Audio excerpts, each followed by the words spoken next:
facts you might not know. From the biggest flops to the greatest hits, this is Trash Can Tidbits. Good morrow, friends. I'm your host for Trash Can Tidbits, Beaton, and welcome back to the show. Last time, I asked the question, what was Insomniac's first game? The answer is Disruptor.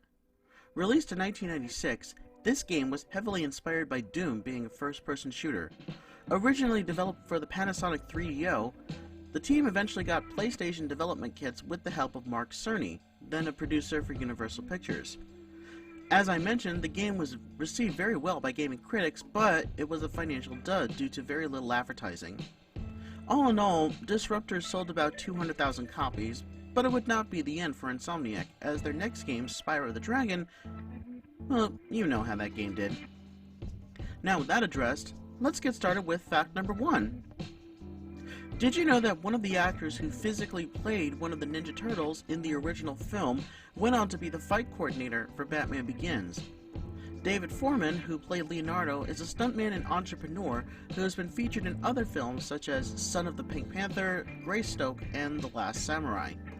He went on to be one of the main stunt coordinators and fighters for Batman Begins, helping to develop Batman's fighting style for that film. Foreman also makes an out-of-turtle suit cameo in Teenage Mutant Ninja Turtles, playing the Foot Messenger who confronts April O'Neil in the subway with the menacing line, "We've been waiting for you, Miss O'Neil." Fact 2. Did you know that legendary Broadway songwriters Richard Rodgers and Oscar Hammerstein II had fathers and spouses with the same first name? While Hammerstein was married twice, his second wife was named Dorothy, as was Rodgers' wife. Both of their fathers were also named William, and furthermore, both men studied at Columbia University, where they first became acquainted. Their partnership didn't begin in earnest until the 1940s, but that's a story for another day. Fact 3. Did you know that the famous twist ending from Planet of the Apes was originally conceived by the creator of The Twilight Zone? Planet of the Apes started off as a science fiction novel written by French author Pierre Boulle, with a more futuristic approach to the story. Screenwriter Michael Wilson simplified the atmosphere to a more primitive, rustic-looking environment. Wilson, however, did not come up with the ending for the film, where the main character, Taylor, comes across the remains of the Statue of Liberty on the beach. That was suggested by one of the earlier writers for the film, none other than Twilight Zone creator and host, Rod Serling. Fact 4. Did you know that the famous multiplayer from the N64 classic GoldenEye was put in as an afterthought? The game had a notorious production for about 2 years after the movie had come out, but it wasn't until after the first year that the team at Rare was actually able to start putting the game together. Lead game designer Martin Hollis ultimately decided to take advantage of the N64's 4-controller capabilities and incorporate a multiplayer mode. The only problem was that this came very late in GoldenEye's development cycle, so close in fact that the game was pretty much finished. Fortunately, the addition went very smoothly, and one of the most iconic games in history was a huge success, in no small part thanks to its multiplayer. Fact 5. Did you know that it was Walt Disney's idea to make the singing and dancing waiters in Mary Poppins penguins? During the first meeting where the Sherman Brothers and the rest of the creative team were presenting the song Jolly Holiday to Disney, they made it to the scene where Bert does a dance with some singing waiters. Walt immediately stopped the meeting and said, "You know, fellas, waiters have always reminded me of penguins." That idea did not even occur to the rest of the team, only from Walt himself. Animator Frank Thomas then worked with Dick Van Dyke extensively when they were filming the scene, and he gave each penguin a distinct personality that could be seen in the entire dance. Furthermore, the kazoo playing when the penguins first come out was played by none other than songwriter Richard Sherman. Fact 6. Did you know that a character on the TV show Charlie's Angels was named after a different actor? Actor David Doyle, who played Charlie's second-in-command and the Angels' confidant, John Bosley, was often in his lifetime mistaken for another actor, Tom Bosley. Supposedly, Tom Bosley was offered the part of John on the show, but declined and instead starred as Howard Cunningham on Happy Days. Doyle got the part instead, but the name Bosley stayed in part because he looked enough like the character's namesake. Doyle would later gain a new generation of fans when he was the original voice of Grandpa Lou on Rugrats. Fact 7. Did you know that the movies Bohemian Rhapsody and Rocket Man share the same director? Bohemian Rhapsody, the story of Freddie Mercury and the rise of Queen, was at first directed by Bryan Singer. But towards the end of filming, Singer had a notorious falling out with the star of the film, Rami Malek, and didn't get along with anybody else on the film crew, and he was fired. Dexter Fletcher was brought in to finish the film, but Singer was given the director's credit in the end. Fletcher also served as the de facto director on the Elton John biopic, Rocket Man.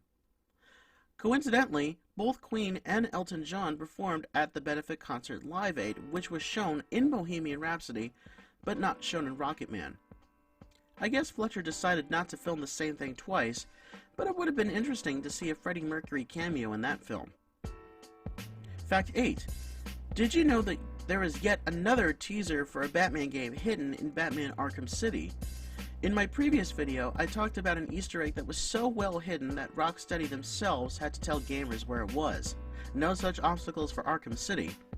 There is a barge on the waterfront in the game's industrial district that Batman can glide onto, and using the cryptographic sequencer, you can unscramble a series of passwords that will open the door underneath the boat.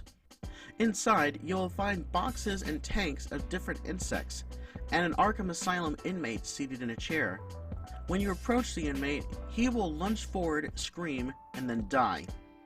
Next to the body is an invoice from none other than Batman villain Dr. Jonathan Crane, aka the Scarecrow. This area of the game is a whole reference to the Scarecrow and his notorious fear toxin, effectively setting up the plot for the series' next installment, Batman Arkham Knight. Fact 9. Did you know that prior to becoming a household name with the TV series ER, George Clooney was featured in a short-lived sitcom that had the same name? In 1984, one of his earlier roles was as a lab technician named Mark Komar on a sitcom called ER. A very similar title, but with a slash between the two letters. The show ran for only 22 episodes from September 1984 to February 1985. While this show wouldn't be his breakout role, Clooney would get another chance, as a decade later, he got the role of Dr. Doug Ross on the long-running medical drama, ER. Coincidentally, the earlier show also starred Mary McDonnell, who would also go on to star in the later show, and also, both shows took place in Chicago. Fact 10. Did you know that the Bond movie, The Spy Who Loved Me, had a clever behind-the-scenes anecdote on how the Lotus Esprit was chosen to be the featured car? Lotus PR manager Don McLaughlin knew that asking the film producers to use the car would be impossible, so what he did instead was drive a prototype car to Pinewood Studios and leave it outside on the set. Sure enough, the car attracted quite a crowd, including the film's producers, who were very curious to see what the car was, as no identifying labels could be seen. McLaughlin came back from wherever he was and simply drove away without answering any questions. As he expected, the Bond team contacted him and the Lotus Esprit was chosen to be Bond's car in the film. The car and the film was such a big success, so much so that customers who wanted to buy the Esprit were placed on a 3-year waiting list. And here's this week's trivia question. The movie Scott Pilgrim vs. the World is known for being British director Edgar Wright's first North American film.